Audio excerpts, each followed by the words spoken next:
Yeah, I'll continue the vlog here. I don't think I can get across if I go that way without touching the water.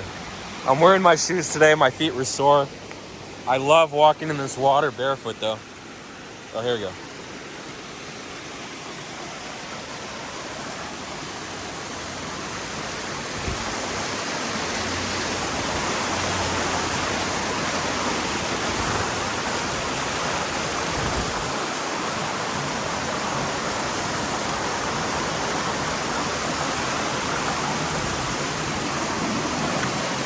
Oh, shit.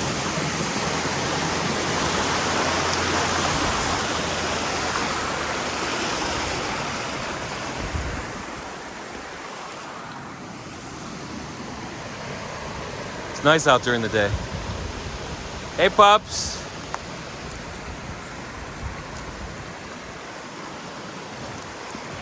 Do I want to talk about anything else? Oh, should I finish up with Banu's death? So, there's some days where I'm just like so depressed and tired from watching my underwater longs all day. I don't even. I don't feel like feeding the dogs. Like it's midnight. I'm like, they're tired. Do they have to eat now? So I'd say like I might only feed them 5 out of 7 days a week. When market's really bad, usually or busy. Usually I feed them every day. I'd say like normally just for being on the computer all the time, I might feed them 13 out of 14 days. I don't mind not feeding them one day in a week because it's good to fast for a little bit. Even though they do the 24-hour fast, I only feed them once a day. Just because they say dogs live longer. Animals, it's been proven animals live longer. No matter how much longer, 1 or 2 years, is it worth it? Your dog lives 12 or 13 years anyway.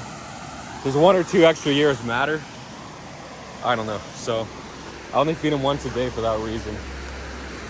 And they tend to lose weight and be a little thinner. I don't know how much thinner. Maybe like 10 or 15% thinner than the average dog. But they do eat a lot. I feed them extra because I'm only feeding them once a day. Like not even, like if I was feeding them twice a day, it would still be, the once a day feeding is more food than twice a day. Just because the intermittent fasting speeds up the metabolism. So anyway, I did skip. I think I skipped Friday's feeding because of the rain, and Friday, but I'm Saturday, and I might have skipped Monday as well. So I skipped Friday and Monday, not purposely. Like if I thought it was an emergency where they had to eat, or they were gonna starve, I'd feed them. But just skipping one day, I don't personally see that's wrong. I've never skipped 2 days in a row. I think I have gone like morning, night. That's still a long fast though. If they're only eating once a day, that's 48 hours between meals, and it's basically a fast every day for a dog that eats once a day. But for a dog that eats once a day, skipping a day is their official fast. Anyway, yeah, so I think I have fed them like Monday morning and then Wednesday night, a different time. So 2.5 days between meals, which is crazy. But and also you gotta watch out if they're fasting that long. The problem is I'm giving them the normal food after skipping a day. And they say you can't give them that much food. Well, this is what I'm getting to right now with Bonnie. So I skipped Friday. I skipped Monday. So Tuesday night rolled around. I fed her. Fed her a lot, whatever, because there was a lot of meat. I posted a picture and pic. When I fed the dogs, I cooked up a bunch of pork, chicken, and beef for the dogs, and I put it on top of their dog food.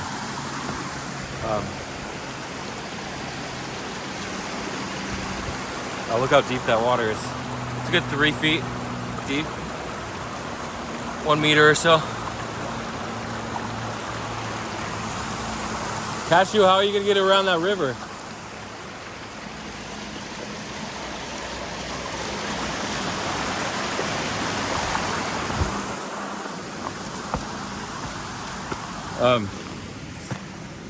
So I fed her on Tuesday night, fed all the dogs and Bonnie. So Wednesday night rolls around. After the walk, we went to the park. Bonnie played in the waterfall. So this is the issue. For the last 3 months, I've only fed the dogs the Rachel Ray, the brown rice and veggies, and meat. Those are like the only ingredients: brown rice, veggies, and meat. Very limited carbs. The only carbs are really some potatoes and brown rice. No corn. So they say like corn is the biggest killer. It raises your glycemic index, your blood sugar, all that stuff. I say stay away from all that corn because everything. There was a Netflix documentary called King Corn. It's funny, and then King Corn became the name of Bitcoin. But this was before Bitcoin, before 2009. I think maybe 2007. King Corn. Check it out. Well, actually, it was before I knew about Bitcoin, so it could have come after 2009. So anyway, I was feeding them the Rachel Ray dog food.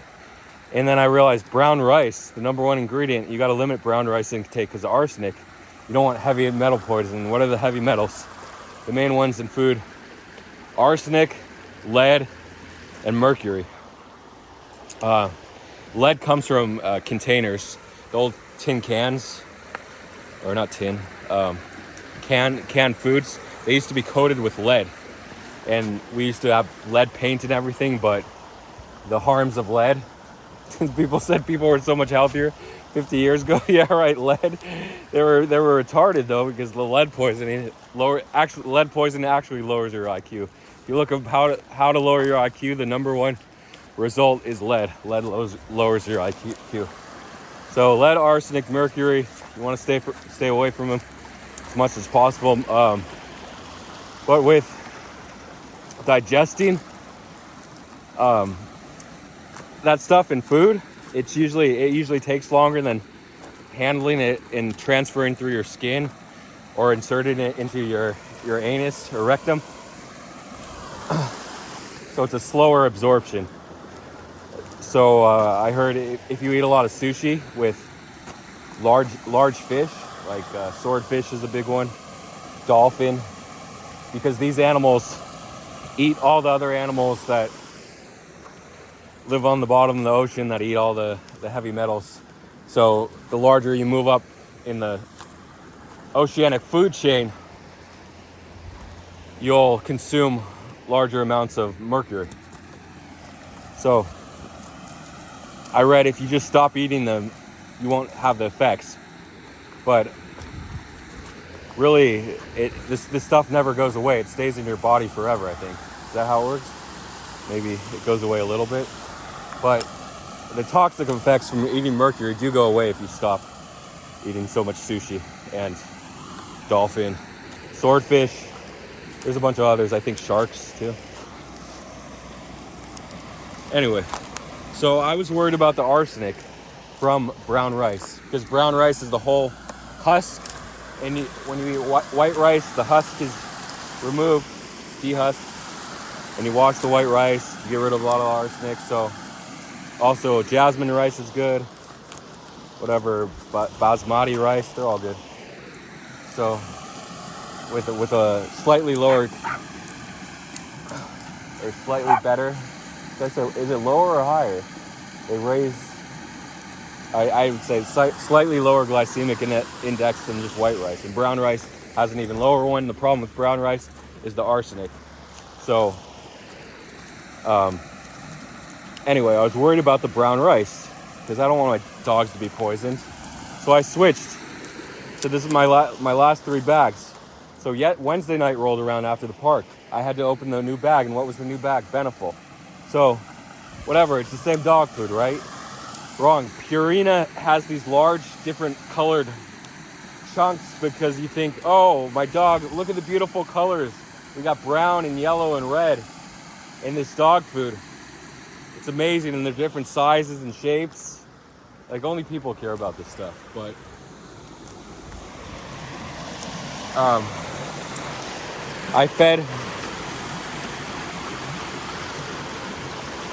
I filled up her bowl because we went on the walk to the waterfall. I'm like, let me fill up your bowl a little extra. But the problem is, I'll get to that. So these large pebbles in all different shapes. Plus I add water and moistens it up. So it's kind of contradictory. I read that water was both good and bad for the dog. It aids in digestion at the same time. It can cause bloat. So anyway, I filled up her bowl with water too with the food. Aids in digestion. And I use a puzzle bowl, so she eats it slower. If I just gave her an empty bowl, a smooth bowl at the bottom, she would just eat it in less than a minute probably. But because she has to reach in with her tongue to slurp it up when she gets to the bottom, or I'd say 2/3 of the bowl is the puzzle bowl, and the 1/3 on top she can eat as fast as possible. So it does slow her down. But she is consuming a lot because she was like 115 pounds, I think. So about 55 kilograms. So anyway, I'm just analyzing the cause of her death. So I feed her about I fed her about 7 p.m. local time Wednesday. Then at midnight, she's knocking on the door wanting to go outside, so I have to let her out. And then she comes back in. 5 minutes later, she has to go out again. She comes back in. I look outside. She threw up her dog food, whatever. She's feeling sick. She threw it up. Dogs get sick. They get upset stomachs. They throw up. Happens all the time with dogs. You'll never have a dog that doesn't throw up once in a while. But if they throw up all the time, it's an issue. You should have them checked by a veterinarian. So, this is the second waterfall.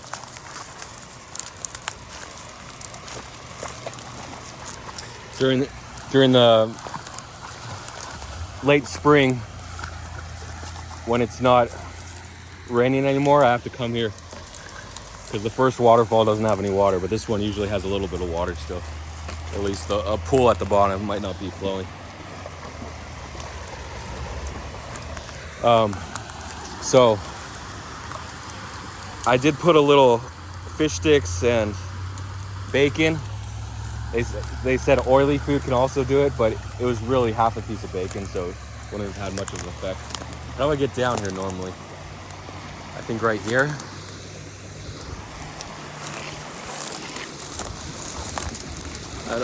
I don't know if this is sturdy, this mud right here. I'm going in if it isn't. No, it is. Okay.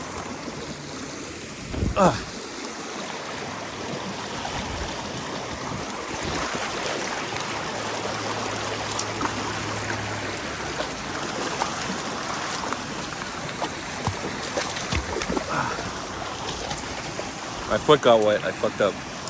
I was like, I lost a life if this was a real game. So I don't think I can get from the right to the left side. So if I go right, I have to go left. I can't go left.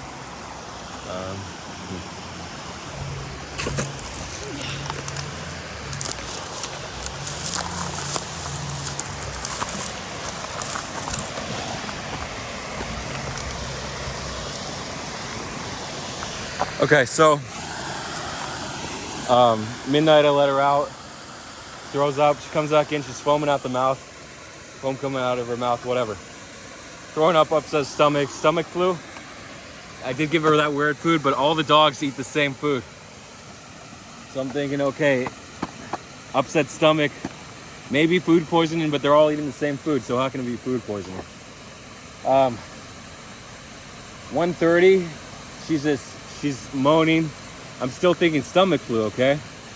I'm not gonna rush her to the vet, pay whatever. It's $1,500 just to get a dog's stomach pumped. That's what it is. Imagine paying $1,500 every time you got sick. It's a lot of money for a lot of people, especially because I'd lost so money this month.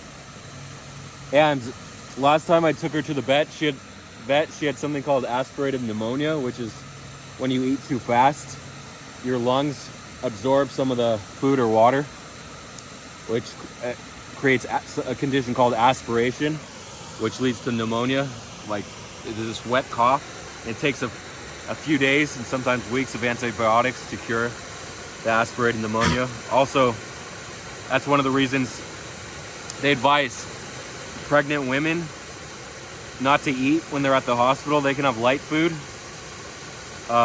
right before it gets to the point where they have to push out the baby, because if there's a call for an emergency C-section where the baby gets stuck, there's a risk for aspiration if you've just eaten. It's less of a risk from drinking though. Fluids, you're usually